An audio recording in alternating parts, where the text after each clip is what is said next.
CBSE class 12 का result बहुत ही जल्द, क्योंकि ऑफिशियल वेबसाइट result.cbse.nic.in पे आने वाला है। लेकिन आईआईटी मेडिकल की तैयारियां कर रहे सभी स्टूडेंट्स के लिए अपडेट जरूर लगातार आ रही है, जो आपके साथ इंपॉर्टेंट मैं शेयर कर रही हूँ।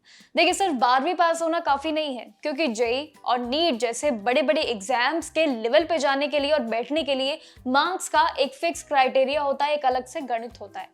अगर आपके मार्क्स इस लिमिट में ही रह जाते हैं या कम रह जाते हैं, तो आप एंट्रेंस एग्जाम क्लियर करने के बाद भी एडमिशन नहीं ले पाएंगे अगर आपके मार्क्स कम आते हैं।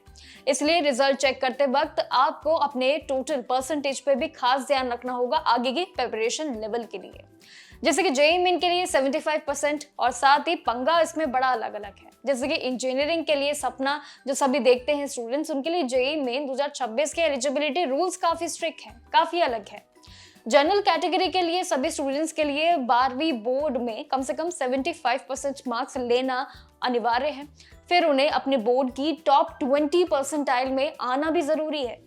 इसी के साथ ही एससी एसटी कैटेगरी भी पीछे नहीं है, इनके लिए भी अलग से रूल है। स्टूडेंट्स के लिए थोड़ा सा छूट जरूर दी गई है, लेकिन उन्हें भी 12वीं में कम से कम 65% मार्क्स लाना जरूरी है। इसी के साथ ही जेईई के लिए भी फिजिक्स और मैथ्स कंपलसरी जरूर सब्जेक्ट्स हैं, लेकिन जिसके साथ केमिस्ट्री और बायोलॉजी ये दोनों का ही होना बिल्कुल इंपॉर्टेंट है। वही नीट मेडिकल के लिए भी 50% का रूल अलग से है। देखिए, डॉक्टर बनने की चाह तो सभी रखते हैं, लेकिन उसके लिए कुछ क्राइटेरियाज होते हैं, जैसे कि मार्क्स का गेम थोड़ा अलग होता है।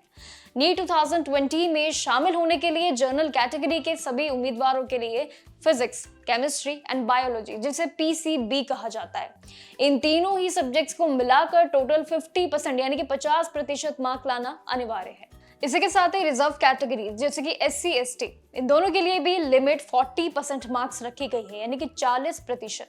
सीबीएसई के नियम के मुताबिक हर सब्जेक्ट में थ्योरी और प्रैक्टिकल मिला के कम से कम 33% मार्क्स होना जरूरी है। लेकिन नीट के लिए पीसीबी के स्कोर काफी मायने रखता है, तो वही लेवल आपको बनाना पड़ता है। लेकिन अब सवाल उठता है कि कौन से बच्चे हैं जो क्वालिफाई हो जाते हैं। तो डिस्क्वालीफाई का अलग रूल है। स्टूडेंट्स को किसी में भी सब्जेक्ट्स जैसे उसमें अगर वो गए हैं तो उसमें बच्चे कंपार्टमेंट एग्जाम में भी पास नहीं हो पाते हैं, इसके भी कुछ अलग से रूल है। उन्हें जेईई और नीट में बैठने का मौका नहीं मिलेगा, सिर्फ परसेंटेज का खेल। लेकिन इंजीनियरिंग में और मेडिकल की रेस काफी अलग है। 12th के मार्क्स एक गेट कीपर की तरह काम करते हैं और जो काफी फायदेमंद भी होते हैं। अगर रिजल्ट्स आने पर आपका परसेंटेज इन सभी क्राइटेरिया से कम रहता है, तो आपको आगे चलकर एडमिशन प्रोसेस में भी काफी दिक्कत हो सकती है, यानी कि फुल ऑन परसेंटेज और साथ ही मार्क्स का रोल काफी एक बड़ा रोल निभाता है।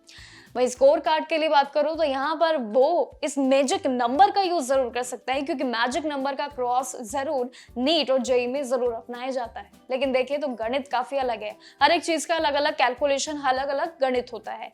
ऐसे ही सीबीएसई जब 12th रिजल्ट आएगा तो सभी का फोकस होगा मेन नीट, जेईई, आईआईटी, ऐसे कई सारे ऑप्शंस पे। उनका एक सर्कुलर पूरा जरूर होगा, और इस पूरे सर्कुलर में क्या होगा, ऑप्शंस के लिए उन्हें कुछ ऐसे रूल्स रेगुलेशन नहीं पता होते हैं, गणित नहीं पता होता है पास परसेंटेज का, जो शायद इस वीडियो में अगर आपको क्लियर हो गया तो कमेंट सेक्शन में अपनी राय जरूर दीजिएगा। बाकी जानकारियां जो भी रहेगी, जुड़े रहेगा मेरे साथ और देखते रहिएगा जागरण जोश।